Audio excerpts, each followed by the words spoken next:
Hi everyone and welcome back to my channel.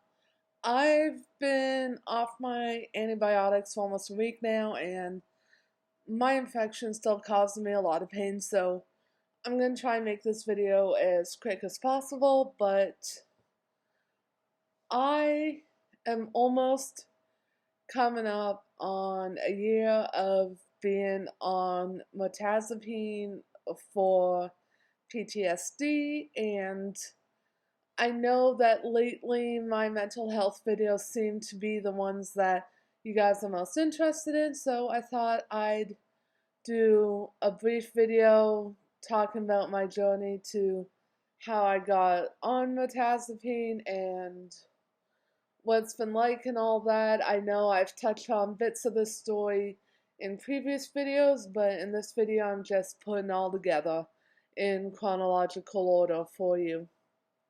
Now, technically, it will be a year in August, but this is a very stressful summer for me. My employment insurance is coming due at the end of September, and I haven't been able to find work, and basically that means I'll go on welfare, and my expenses are way too much for welfare to cover, so I'm a bit stressed out about that, so I don't know if I'll be filming videos too much as the summer progresses and the fall comes closer, at least until I get my situation figured out. So I thought I'd do this a bit early. And if anything happens between the date I'm filming this, which is June 12th, and late August, when it will be my 1 year anniversary, then I'll leave any of those comments in the description below. So when you're done watching this, be sure to go to the description and make sure there's not more to the story down there. So basically the story starts back a few years ago when I got referred to my psychiatrist, and there's a video about my first appointment with my psychiatrist. I'll try and remember to leave that somewhere throughout the video at the end, or you can check my mental health video section and find it there. But as you might recall, at that appointment, she had wanted me to try Zoloft. And I tried it because I was in a really bad spot with my PTSD and depression and that I was willing to try anything that was offered to me. So I filled the prescription and I tried it while I was working, and I noticed that I started getting really spacey at work. I was working at a call center at the time, and usually my reflexes are pretty good. Phone rings, reach over, grab the phone, or in this case with this job, press the button that will send the call from the phone to my headset. And usually I can do it within 1 ring, 2 rings at the outside most. Within the first week of taking Zoloft, I was missing calls. I was letting them in 3 or 4 times because my brain heard the phone ring and knew that I had to tell my hand to press that button, but due to the Zoloft, it was taking the message way too long to get from my brain to my hand. And I never did find out if that was a common side effect, but I was a bit concerned, and it was a while until my next appointment with my psychiatrist, so I spoke to my family doctor, who had suggested cutting the pill in half and seeing if that helps, and then work myself back up. Now, I did want to make sure that this wasn't some sort of side effect. You know how they say sometimes here are side effects that you may experience, but don't worry about it. They're common, it's okay, and the benefits outweigh these side effects. But then they have side effects where it's like, you should really stop taking this medication if you have these side effects. I kind of and wanted to do my own research to see which list, if either, that this side effect that I couldn't come up with a name for was on.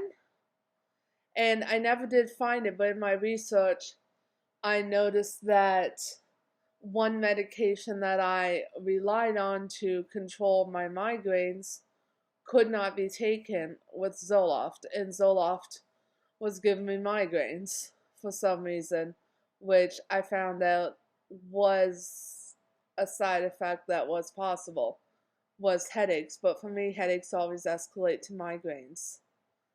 So I ended up, instead of halving it, I ended up just stopping it because A, it was affecting my work, or at least I theorized it was, and B, I wasn't able to treat my migraines, and I also had really bad dry mouth, which was a side effect, but it could have also maybe meant that the medication was affecting my diabetes. Again, I never figured out which, because the fact that I couldn't take my migraine medicine was enough for me to decide not to take it.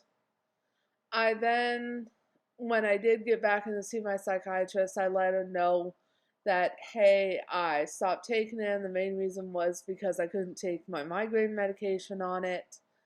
And she gave me a prescription for something else. And I don't remember what it's called because this was a couple of years ago.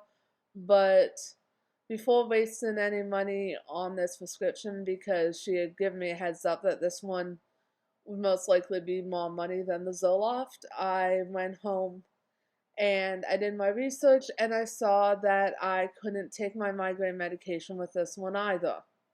So I just didn't even bother filling it, and I called my psychiatrist's office to let her know, just so she could keep it updated in my chart that, hey, I did not fill it. And I asked to book another appointment to discuss other options. That's when I started discussing my journey to a service dog, which I'm still working on and I'll document in separate videos. But from about there, which, trying to do the math in my head here, I would say that would have been, oh my gosh, I don't know. 1 second here. It was when I worked my last job. I'm just bringing up my resume here to remind myself of when that was, because with the pandemic, time has been going by oddly for me.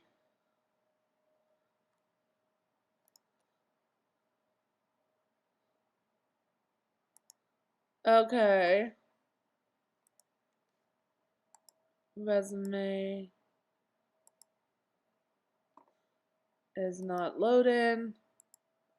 I don't know why. I always have technical issues when I'm talking to you guys. Okay. So I left that job in December 2019.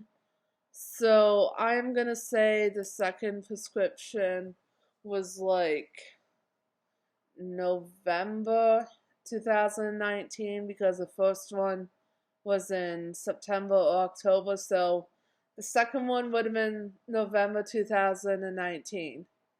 And then I wasn't on anything for the first half of 2020.